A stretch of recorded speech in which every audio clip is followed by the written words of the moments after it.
जो लोग इनको समझते हैं कि ये तो कृष्ण मनुष्य है, ये मनुष्य है।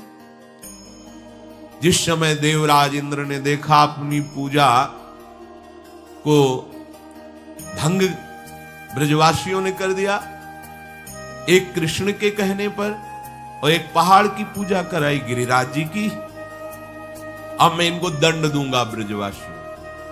ये पता होना चाहिए कि जो भगवद आश्रित है उसे केवल भगवान ही दंड विधान कर सकते हैं। अगर दूसरा कोई दंड विधान की सोचे तो वो दंड का अधिकारी हो जाता है। भगवत दास को केवल भगवान ही सुधारने के लिए ऐसा विधान रच सकते हैं। त्रिभुवन में किसी की ताकत नहीं कि जो हरि आश्रित हो उसके ऊपर अपना दंड विधान लागू कर दे। कोई भी हो, यमराज थर थर कांपते हैं, अपने दूतों से कहा है जिनके गले में कंठी हो, मस्तक पर तिलक हो, मुख में कृष्ण नाम हो, भूल कर मत जाना, नहीं हमको दंड मिलेगा, क्योंकि ईश्वरों के ईश्वर भगवान श्री हरि है। ठाकुर जी के चरणारविंद का थोड़ा भी आश्रय हृदय में रख ले, थोड़ा भी आश्रय, सारी की सारी भयवृत्तियां, सारी की सारी चिंता नष्ट हो जाती है। हम लोग समझ ही नहीं पा रहे, श्री कृष्ण को एक साधारण मनुष्य समझ रहे हैं। देवराज इंद्र ने आदेश कर दिया प्रलयकालीन मेघों को वर्षा के द्वारा पूरे ब्रज का नाश कर दो, मूसलाधार वर्षा। सब ब्रजवासी जन, हे कृष्ण अब तो आप ही रक्षा कर सकते हो।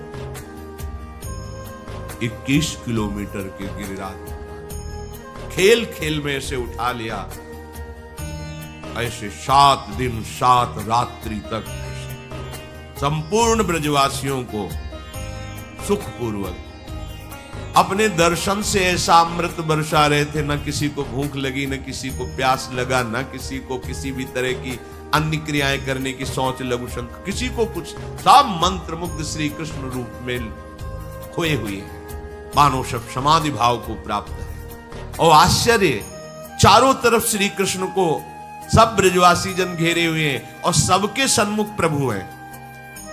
अगर चारों तरफ कोई, तो एक दिशा में ही तो प्रभु का मुख होगा, पर ऐसा नहीं, संपूर्ण ब्रजवासियों को श्री कृष्ण अपने सामने दिखाई दे रहे हैं। उनकी रूप माधुरी का पान करते हुए 7 दिन तक न किसी को भूख, न प्यास, न निद्रा, न कोई अन्य क्रिया की आवेग, सब रूप माधुरी में डूबे हुए।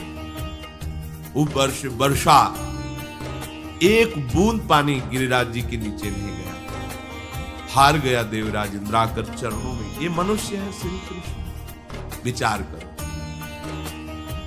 बड़े बड़े ऋषि मुनियों ने तपस्या करके भगवान को अपने प्रीतम रूप में चाहा, वेद की ऋचाएं प्रीतम रूप से भजी, वही आके गोपियां बनी और उन्हीं गोपियों को गलवैया देकर प्रभु बन विहार रास विहार। ये श्री कृष्ण मनुष्य है, इनकी मनुष्यकृत लीला है। बस ये जो बुद्धि माया के द्वारा अपहृत हो गई है, इसीलिए प्रभु श्री कृष्ण की इन महामहिम लीलाओं को सुनने के बाद, पढ़ने के बाद भी ये बात समझ में नहीं आती। इसीलिए श्री भगवान कहते, नाहम प्रकाशः सर्वस्य योग माया समावृतः मूढ़ोऽयं नाभिजानाति लोको मामजमव्ययम्। ये जो मूढ़ लोग हैं, मूढ़ कौन है? जो असत भोगों में सुख बुद्धि करके फंस गया है, वही मूढ़ है, मूढ़ात्मा। मूढ़ता यही है कि श्री हरि भक्ति रूपी सुरसरी धारा का त्याग करके क्षुद्र भोग ओष कण से हम प्यास बुझाना चाहते हैं, यही मूढ़ता है। श्री हरि सबके समुद्र हैं, ऐश्वर्य के भी हैं, वैभव के भी, माया के भी, ज्ञान के भी, प्रेम के भी, जो चाहिए इनको छोड़कर अन्य आश्रय, ये मूढ़ता है। प्रभु कह रहे हैं ये जो मूढ़ मनुष्य समुदाय है, मूढ़ोयम नाभिजानाति, ये लोग मेरा परिचय नहीं जानते। बड़े भाग्य हैं जिनको भगवत चर्चा सुनने को मिलती, भगवत चर्चा करने को मिलती है, भगवान नाम जपने का अवसर मिलता, ये बहुत बड़े भाग्य है। बिना कृपा के संभव